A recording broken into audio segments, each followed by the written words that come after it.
जदयू पूर्णिया द्वारा शहर में निकाला गया सतर्कता एवं जागरूकता मार्च। जनता दल यूनाइटेड पार्टी पूर्णिया द्वारा भाजपा द्वारा सामाजिक सौहार्द बिगाड़ने की साजिश का पर्दाफाश करने के लिए मंगलवार को सतर्कता एवं जागरूकता मार्च का भव्य आयोजन किया गया। इस दौरान मीडिया से बात करते हुए धमदाहा की जदयू विधायक सह बिहार सरकार की खाद्य एवं उपभोक्ता संरक्षण मंत्री ने कहा कि बीजेपी एवं केंद्र सरकार के द्वारा देश के लोगों को ठगने का काम किया जा रहा है। देश में गरीबी, भूखमरी, लाचारी, बेरोजगारी सहित कई अन्य समस्याएं हैं, लेकिन सरकार इस पर ध्यान नहीं देकर सिर्फ धार्मिक उन्माद फैलाना चाह रही है। मंत्री ने यह भी कहा कि भाजपा के नेता द्वारा सिर्फ भाषणबाजी की जाती है, वादे किए जाते हैं लेकिन पूरे नहीं होते। वहीं पूर्णिया सांसद संतोष कुशवाहा ने भी बताया कि सीमांचल में भाईचारा और अमन चैन में खलल डालकर राजनीतिक मंसूबे पालने वाले लोगों से कहना चाहेंगे कि उनके कुत्सित इरादे को और उनके भारत जलाओ अभियान को यहाँ की जनता बखूबी समझती है और उनके झांसे में नहीं आने वाली है। बेहतर है कि देश प्रदेश की समस्याओं मसलन गरीबी, महंगाई, बेरोजगारी की बात की जाए, जिसमें सबों का हित निहित है।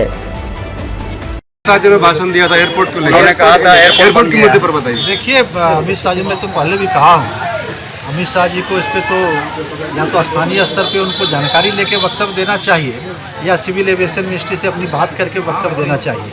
जिस तरह से भारतीय जनता पार्टी का 8 वर्षों के शासन में सिर्फ जुमला और जुमला रहा है, ये भी एक जुमला था। इसीलिए अमित शाह जी से हम लोग आग्रह करते हैं कि आप इनिशिएटिव लेके इस एयरपोर्ट का जो काम पेंडिंग में है उसको आगे बढ़ाइए और यहाँ से चालू करिए। जब आपने लोगों से ताली पिटवाने का आह्वान कर रहा था तो लोगों को लगा कि ये क्या कह रहे हैं, किस लिए ताली पीटने कह रहे हैं, तो लोग ताली पीटने का आह्वान पे भी ताली नहीं पीट रहा था। इससे ये संदेश जाता है कि भारतीय जनता पार्टी जुमलों की पार्टी है, भारतीय जनता पार्टी किसान विरोधी पार्टी है, भारतीय जनता पार्टी देश बेचने वाली पार्टी है। आज भारतीय जनता पार्टी की सरकार 8 वर्षों में कितने एयरपोर्ट को गिरवी रख दिए, कितने रेलवे स्टेशन को गिरवी रख दिए, कितनी रेलगाड़ियों को गिरवी रखने का काम कर रही है। उसी तरीके से नौजवानों के लिए, जो बेरोजगार नौजवानों के लिए केंद्र की सरकार 8 वर्ष पहले कही थी हम 2 करोड़ नौकरियां प्रति वर्ष देंगे, अमित शाह जी ने उसको भी जुमला किया। किसानों के लिए कहा कि हम आमदनी दुगना करेंगे। आज किसानों की हालत क्या है? जो यूरिया, जो DAP 950 में मिलता था वो 1400 दाम हो गया, जो पोटास 500 में मिलता था उसका प्राइस, गवर्नमेंट प्राइस 1900 रुपया हो गया। तो इसी से अंदाजा लगाया जा सकता है कि किसानों की जो लागत है कितनी बढ़ गई। और जब फसल बेचने जाते हैं किसान तो कभी कभी ये स्थिति होती है कि किसान अपने फसल को बाजार में फेंक के आते हैं।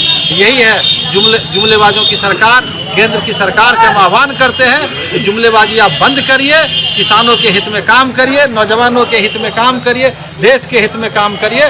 नहीं तो देश की जनता आपको खार फेंकने का काम करेगा। जो 2024 का चुनाव होगा वो 2024 में फिर से आने वाली नहीं है। भारतीय जनता पार्टी की सरकार देश में सरकार बदलने वाली है। यह आप सब पक्का मान के चलिए कि नीतीश कुमार जी के नेतृत्व में जिस तरह से नीतीश कुमार जी देश भर में विपक्षी एकता को मजबूत कर रहे हैं, पूरी विपक्षी एकता एकजुट होकर 24 का चुनाव लड़ेगा और भारतीय जनता पार्टी को सत्ता से बेदखल करने का काम करेगा। यह नीतीश कुमार जी के नेतृत्व में यह काम 2024 में होके रहेगा।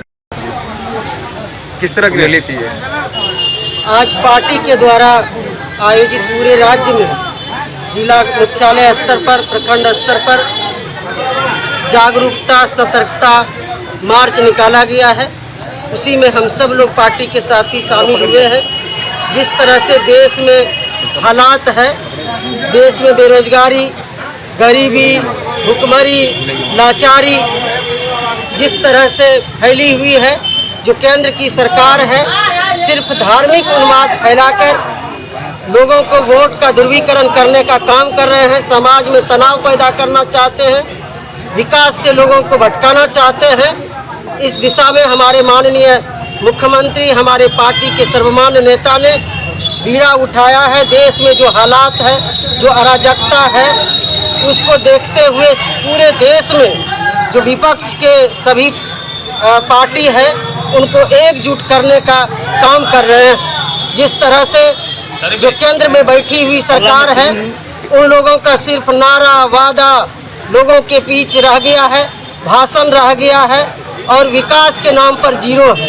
इसलिए जो देश की हालात है, देश की स्थिति है, देश में सामाजिक तनाव करना चाहते हैं, धार्मिक आधार पर लोगों को बांटना चाहते हैं, भाईचारा को तार तार करना चाहते हैं। उस दिशा में हमारे नेता ने एक संकल्प लिया है, उस दिशा में काम भी कर रहे हैं। उसी का ये एक कड़ी है।